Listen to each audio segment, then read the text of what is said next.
In today's BTG episode, a run-in with Andre pushes Derek to ask Ashley for a wedding update. Ted and Leslie try to forge a new path forward.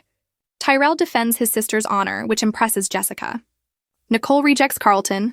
Samantha ignores her father's. And Joey and Elon discuss replacing Marcel, Nicole, and Vernon are ready for Halloween. She lights candles and he snacks on candy. Something is missing. He asks if she has a wand. She doesn't, but breaks out the room spray and says she has a spell. Eye of Newt, Toad of Green, transform this room into Halloween. It's pumpkin roll, the limited edition. They gush over the scent and the chocolate, then talk about how hard it is that Ted's not there for it. They reminisce about Halloween past. They prepare to watch a horror film when Leslie turns up. She's dressed as an angel. Leslie wants candy, but that's for the kids. She takes selfies as Nicole complains about the construction. Noise. Vernon doesn't like the petty harassment. He's fed up and threatens to call security, but Leslie takes the hint and waltzes out, stealing a handful of candy on the way. Trick or treat, she says, laughing on her way out. They watch a horror flick and talk about Leslie some more. Then Carlton and she fills her dad in on the almost fight at the hospital. It caused her to tell Carlton she needed a pause. In a booth at Uptown, Ted bemoans past Halloweens with Nicole and that she's with Carlton now. Andre thinks she's blowing smoke, but his uncle doubts that. They discuss the bro code. Ted admits he almost put the man's ass on the floor. I lost it, he admits, calling himself foolish. He recounts what happened the night of the wedding. They almost kissed, but there was a fire alarm. Andre advises Ted to do nothing, respect her boundaries. Later, Leslie turns up and flirts with Teddy Bear. He asks if she has no shame. She shed that and calls Nicole a witch. He defends her. She reveals she stopped by to see Nicole and he digs for information. She laughs and asks him to buy her a drink. First, he buys her a Boutini and then she tells him to let Nicole go. She flirts with him and he tells her she's cute, but not it. He'd rather be friends. He confesses he recalls that waitress years ago who was kind to him. He catches glimpses of that in Eva.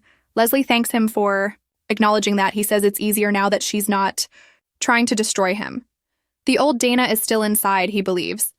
She thinks they've come full circle. He remembers talking to Leslie for hours before things got messy. They reminisce about how she saw that he was so sad and just wanted to turn his frown upside down. For her, too, he remembers she made a mean martini. She called it black magic. There were a few drops of Chambord, black raspberry liquor, in it. He asks if they can be friends. He calls their daughter amazing and admits he could get used to this side of Dana. She dances around and finds it a treat to hang out with him tonight. She goes. Samantha mopes at home since he's grounded for Halloween. Tyrell appears as the king of chess. Jessica arrives as the queen. They flirt using chess words. And the parents order them not to drink or eat gummies.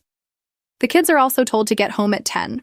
Once they're gone, Sam does more complaining about being grounded, reminding them they taught her my body, my choice, and now they're punishing her for it. They remind her she's only 16.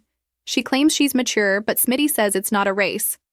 She wants to see Nicole, asks if she can discuss this with a woman. They'll go with her.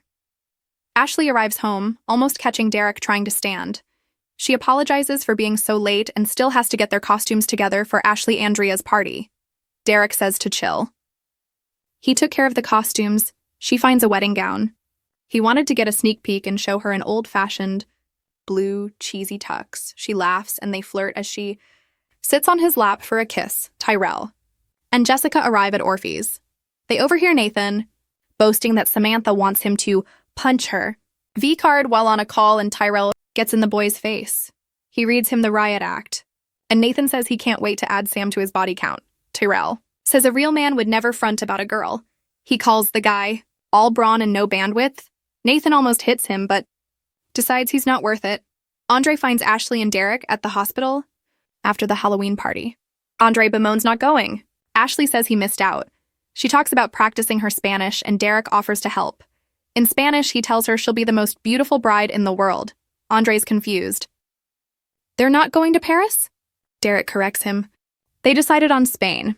Ashley leaves the room and the guys talk about how happy they are in their relationships. Andre urges him to lock down a wedding date. Derek acts jealous, and Andre shuts him down by telling him to be happy with his bride.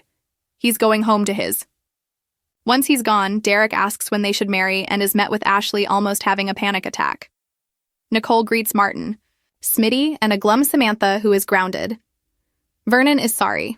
She wanted to appeal to a higher court. Grandma. Nicole takes her into her office and Sam says to fix this by letting her move in.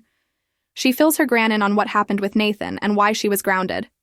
Outside, Martin tells his dad he sees Nathan as a boy who wants to add to his scorecard. Vernon recognizes this since Danny was a little similar. He urges them to lead with love, while Nicole urges Samantha to take her time in sharing her body. She admits that Kat was the one who gave her the idea about sex, just as Martin walks in. Martin gets hot under the collar and Samantha says Kat doesn't even know she eavesdropped. They learn she initiated this. Vernon reminds the kids that Kat has years on her. Nicole refuses to let her move in there since they won't work things out if they're not under the same roof. Hooked on Beyond the Gates? Join our official Beyond the Gates Facebook group. Get spoilers, recaps, theories, and fan talk all in one place.